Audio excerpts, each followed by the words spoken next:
Salutations, chers sœurs Capricorne, qu'ils soient du signe ascendant, de la Lune ou du Soleil. Vous avez devant vous les prévisions astrologiques pour octobre 2024, établies selon les principes de l'astrologie védique. Nous vous remercions pour vos mots gentils, vos likes, vos abonnements et votre soutien sous forme de dons. Le point central de notre horoscope est l'éclipse solaire du 2 octobre. C'est par là que nous allons commencer. Cette éclipse sera dans votre 9e maison, ce qui pourrait signifier des changements en octobre, ou peut-être qu'ils ont déjà eu lieu en septembre. Que représente la 9e maison? C'est le domaine de la vision du monde, de la philosophie, de la religion, de l'enseignant, du père. Elle symbolise également la bonne fortune et, par conséquent, les voyages à l'étranger et les pèlerinages.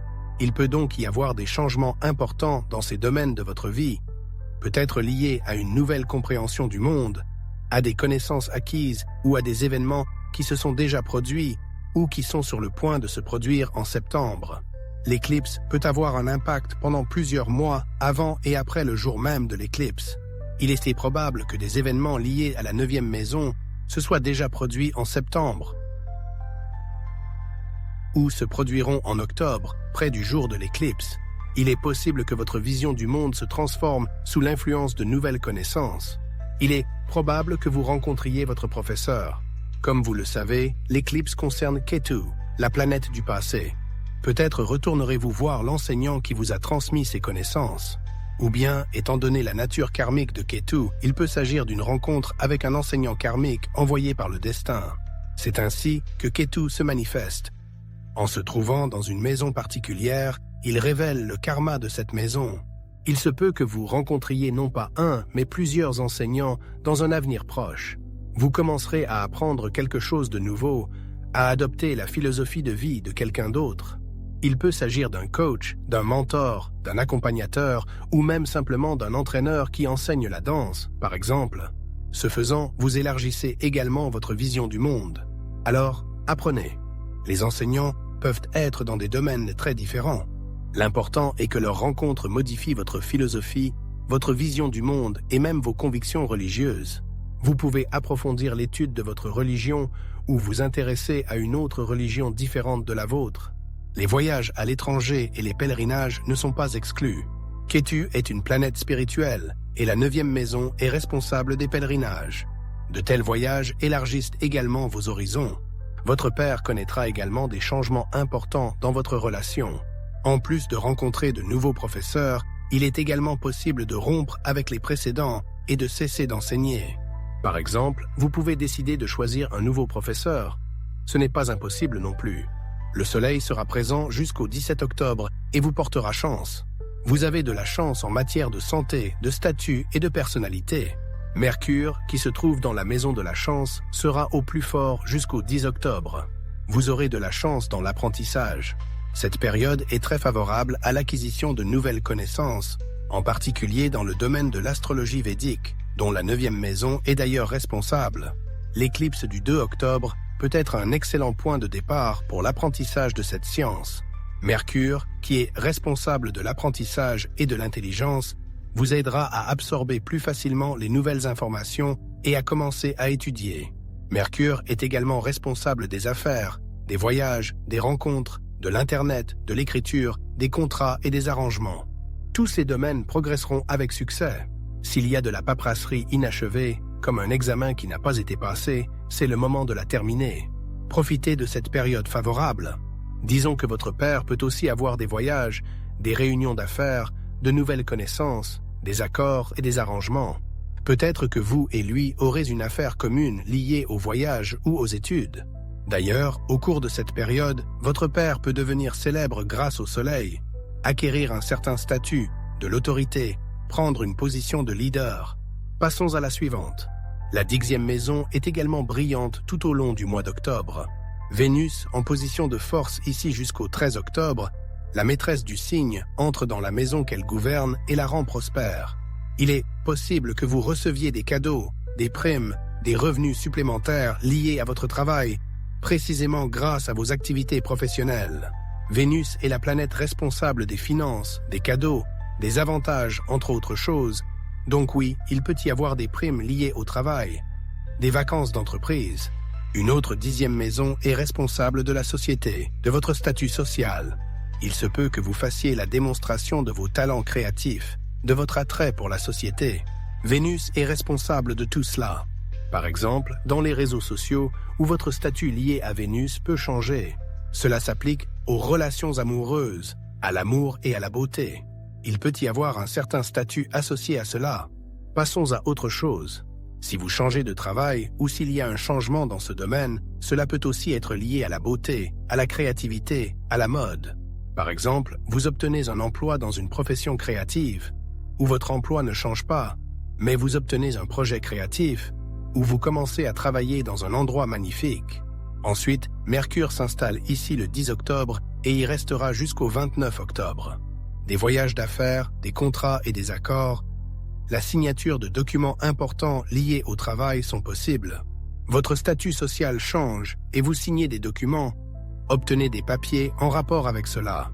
Et ce statut peut être n'importe quoi. La formation professionnelle est également possible. En général, il y a des déplacements, des formations, des négociations professionnelles et des voyages. À partir du 17 octobre, le Soleil change de position, se trouvant dans une zone où son influence sur nous est affaiblie.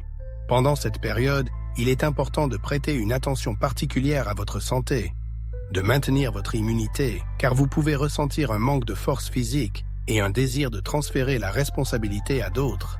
Cependant, pour vous, en tant que représentant du signe du Capricorne, le Soleil dans cette position s'intensifie, acquérant une énergie supplémentaire. Par conséquent, l'impact négatif de cette période pour vous sera minime. Vos indicateurs liés au Soleil, tels que l'immunité, la vision, le statut, l'autorité, l'optimisme, l'énergie physique, la générosité, les qualités de leader seront tous à un niveau élevé. La période actuelle est particulièrement favorable pour faire vos preuves dans le domaine professionnel, pour gravir les échelons de votre carrière, pour démontrer vos capacités et vos compétences. Vous serez certainement remarqué, vous ne resterez pas dans l'ombre. C'est lui le bon moment pour demander une promotion, prendre plus de responsabilités et montrer vos qualités de leader. Il se peut même que vous parveniez à occuper un poste de direction. Les changements en début de carrière ne sont pas exclus.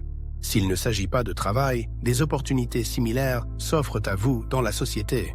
Par exemple, vous pouvez utiliser les réseaux sociaux pour vous faire connaître, mettre en valeur vos talents et vos qualités, et atteindre la célébrité et la reconnaissance. La 10e maison, qui est responsable de la carrière et des réalisations, correspond au Capricorne, ce qui signifie que les portes de la réalisation de vos objectifs les plus ambitieux s'ouvrent à vous. Profitez de cette période, agissez avec détermination et la chance sera de votre côté. Vénus entre dans votre 11e maison à partir du 13 octobre, ce qui vous promet chance financière et profit, y compris inattendus. Si vous avez besoin de vendre quelque chose de manière rentable, c'est le bon moment. Si vous êtes à la recherche d'un revenu supplémentaire ou d'un nouvel emploi, vos recherches seront fructueuses. Pour les travailleurs indépendants, les entrepreneurs et les freelances, la période est propice à la promotion de leur entreprise, de leur marque et de leurs services. Une croissance significative des revenus et des bénéfices est possible. Au cours de cette période, vous pourriez recevoir des cadeaux de valeur ou voir vos désirs matériels comblés. Il peut y avoir de nouveaux désirs liés au luxe, à la beauté, à la richesse, que vous vous efforcerez de réaliser. Vénus favorise également la communication avec les amis, promettant des rencontres et des loisirs agréables. Si vous êtes en conflit avec un proche, c'est le moment de vous réconcilier et d'arranger les choses. Vos amis, vos frères et sœurs aînés peuvent avoir des événements agréables, des vacances, des cadeaux. Voyons maintenant la pleine lune qui aura lieu le 1er octobre dans cette maison. C'est l'une des 2 pleines lunes de l'année dans votre 4e maison. Normalement, il y a une pleine lune dans votre 4e maison une fois par an, mais cette fois-ci est une exception. 2 pleines lunes consécutives, en novembre, seront également dans votre 4e maison. D'habitude, une pleine lune apporte un événement notable, évident dans les thèmes de la maison où elle se produit. Et ici, il y aura 2 pleines lunes dans la même maison, ce qui signifie que cet événement devrait être significatif. Certainement, si vous avez des planètes dans la 4e maison et qu'au moins une des pleines lunes affecte certaines de vos planètes, alors une pleine lune peut donner certains résultats.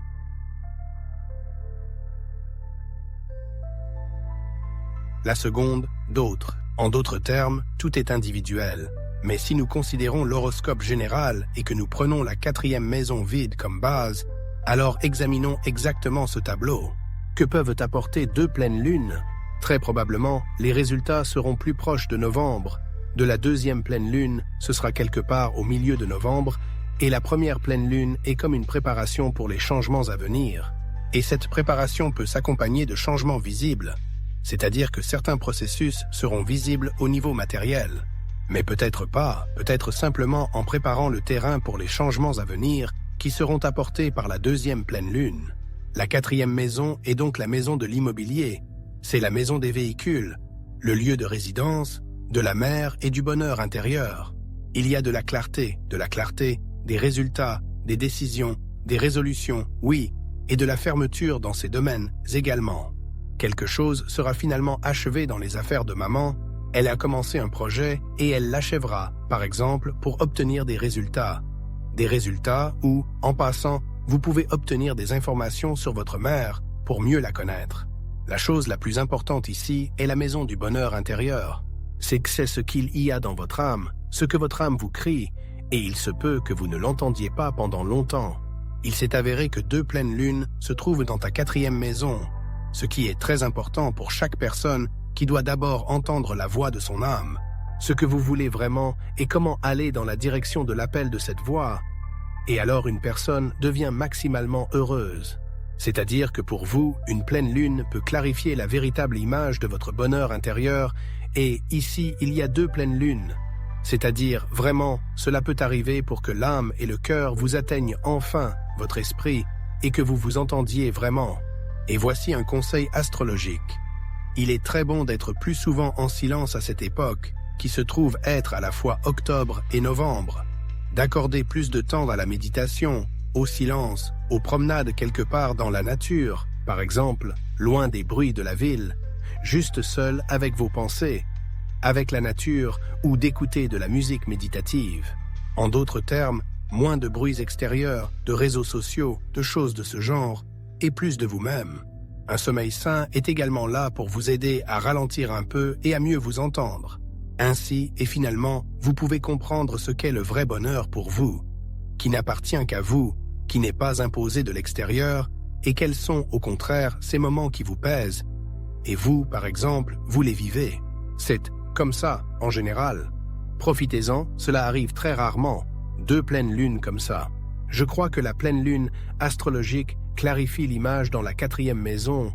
C'est ce dont chaque personne a besoin. Entendre la voix de son âme. La 4e maison est également la maison de l'immobilier, du lieu de résidence, des véhicules, et c'est ici aussi que vous pouvez prendre des décisions dans ces domaines. Où voulez-vous vivre? Dans quelle ville? Dans quel pays? Dans quel appartement? Dans quelle maison? De quelle manière? Avec qui vivez-vous? Il s'agit de la maison, comme les murs de la maison, et du pays, et de l'environnement dans la maison, les colocataires, les voisins. C'est donc ici que vous déciderez quelque chose, que vous ferez un choix, que vous finaliserez quelque chose. Peut-être finirez-vous enfin la réparation que vous avez commencée il y a longtemps.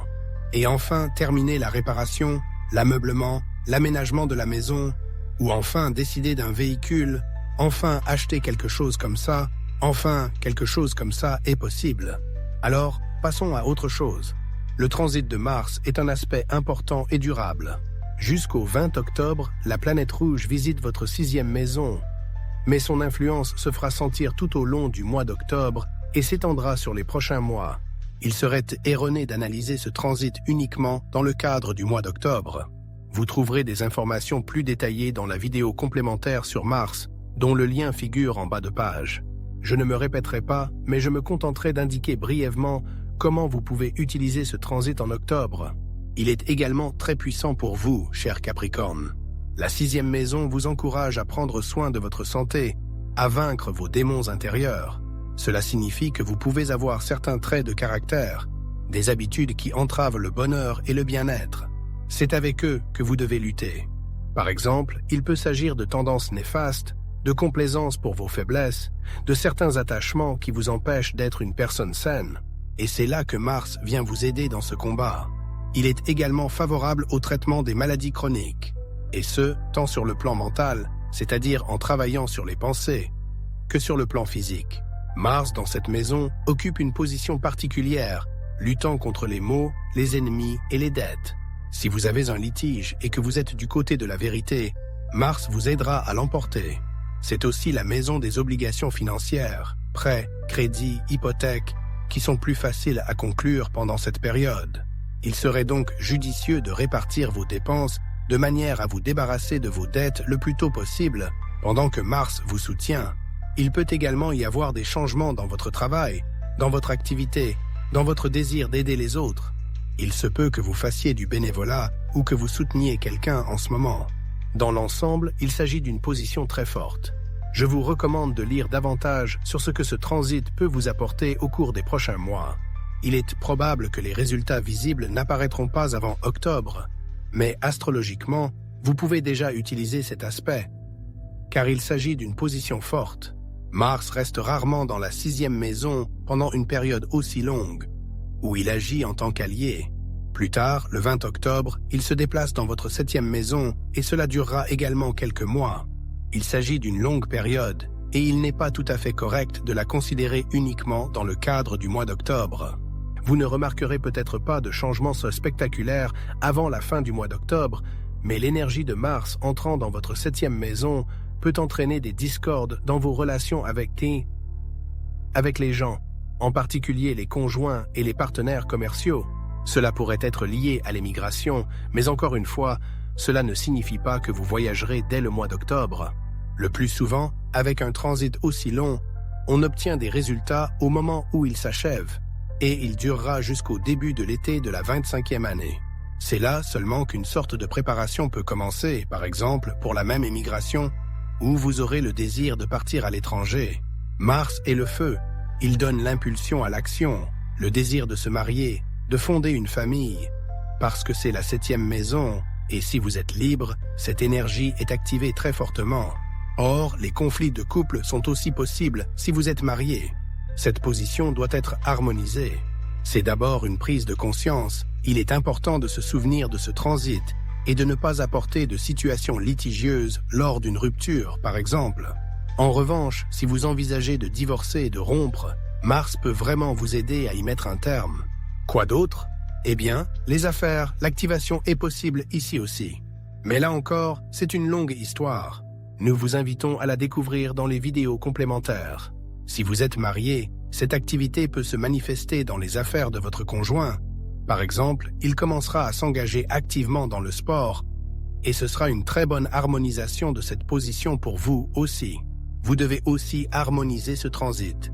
Faites de l'activité physique, du sport en ce moment, et dirigez cette énergie dans une direction constructive. Pour qu'elle ne nuise pas, dirigez-la pour atteindre un but, pour lutter contre les mauvaises habitudes, pour travailler sur votre caractère, votre noyau intérieur, pour travailler sur votre silhouette, parce que Mars fait un aspect à votre 10e, à votre première maison, pour diriger cette énergie, pour gagner de l'argent. Passons maintenant aux planètes lentes, Jupiter, Saturne et Rahu. Jupiter est encore dans la 5e maison, où il restera jusqu'en mai de l'année prochaine, et le 9 octobre, il deviendra rétrograde. Cela pourrait affecter les domaines liés à la 5e maison, frères, sœurs, relations amoureuses, enfants, sport, peinture, investissement, mantras et prières. Par exemple, j'ai peut-être renoncé à chanter des mantras. Et Jupiter rétrograde entre le 9 octobre et le 4 février m'encouragera à le faire à nouveau. Il est important de se rappeler que l'influence du transit ne se limite pas au mois d'octobre. Tant que Jupiter est rétrograde, je peux m'attendre à reprendre d'anciennes activités. Par exemple, je peux reprendre le sport ou la peinture, me remettre à réciter des mantras. D'anciennes relations amoureuses peuvent être ravivées, ou mon conjoint et moi pouvons redécouvrir la romance dans le mariage. Il se peut aussi que l'on se concentre sur le sujet de la procréation ou que l'on s'occupe des problèmes liés aux enfants qui ont déjà grandi. Cependant, Jupiter rétrograde n'apporte pas seulement un retour au passé, mais aussi des retards et des obstacles dans les affaires de la 5e maison. Supposons que je me sois fixé pour objectif de réaliser un investissement rentable. Pendant que Jupiter est rétrograde, il peut y avoir des obstacles, mais cela ne veut pas dire que vous devez renoncer à vos projets. La présence de Jupiter dans la 5e maison jusqu'en mai prochain apportera certainement des changements, au moins dans un secteur de cette maison.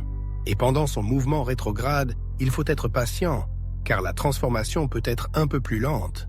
Saturne est également rétrograde dans la deuxième maison. Il peut entraîner des retards dans le domaine de l'épargne. Par exemple, j'ai l'intention de commencer à économiser de l'argent, mais je rencontre des dépenses inattendues qui interfèrent avec mes plans. Malgré cela, l'influence de Saturne ne passera pas inaperçue. Il est sur le point d'achever son transit, étant dans la deuxième maison jusqu'en mars de l'année prochaine. Je commencerai donc à épargner, mais avec un certain retard. Il est important de noter que la deuxième maison ne concerne pas seulement l'épargne. Elle est responsable de la famille parentale, de la nourriture, de la parole, du compte en banque, des dents, du visage, du cou et des organes qui s'y trouvent. Depuis plus de 2 ans que Saturne est dans cette région, des changements ont déjà eu lieu, et ils se poursuivent, bien que lentement, avec des retards. Saturne rétrograde peut faire ressurgir des situations passées. Par exemple, si j'ai récemment fait soigner une dent, il se peut que je doive la faire soigner à nouveau pendant la rétrogradation de Saturne. Il se peut aussi que je reprenne mes anciennes habitudes alimentaires. En général, Saturne rétrograde dans la deuxième maison est une période de retard, de réflexion et de retour à des questions et non résolues. Si vous souhaitez en savoir plus sur les influences de Jupiter, Saturne, Rahu et Ketu, je vous encourage à regarder mes vidéos supplémentaires. Vous trouverez les liens sous les vidéos. Je vous suggère également de lire mon horoscope de l'année, où je parle en détail des planètes lentes. Le lien vers la liste de lecture se trouve en bas. Rahu continue son mouvement dans la 3e maison. Il y a eu une éclipse ici en septembre qui s'est peut-être déjà fait sentir. Gardez cependant à l'esprit qu'une éclipse peut avoir un impact sur plusieurs mois. En général, les changements les plus notables se produisent à l'approche de l'éclipse elle-même. Si vous souhaitez en savoir plus sur cette éclipse, je vous recommande de regarder mon horoscope de septembre, où j'aborde ce sujet en détail. Sur ma chaîne, vous trouverez également une vidéo consacrée à l'éclipse de lune du 18 septembre. J'y explique ce qu'il faut attendre de cet événement. La 3e maison est responsable de l'apprentissage, des cours, des compétences, des efforts personnels, du courage, de la détermination, ainsi que de l'environnement immédiat, de la communication, des petits voyages, de la créativité et de l'Internet. Rahu sera dans cette zone jusqu'à la fin du printemps. Préparez-vous donc à un changement dans l'un de ces domaines. Il est important de rappeler que le couloir d'éclipse dure jusqu'au 5 octobre, ce qui signifie qu'il n'est pas conseillé de commencer quoi que ce soit d'important avant au moins cette date, et idéalement jusqu'au 9 octobre. Mais le 12 octobre est l'un des jours les plus propices de l'année, Vijaya Dashami. Ce jour-là, vous pouvez entamer des démarches importantes, planifier l'avenir, élaborer des stratégies et écrire vos souhaits.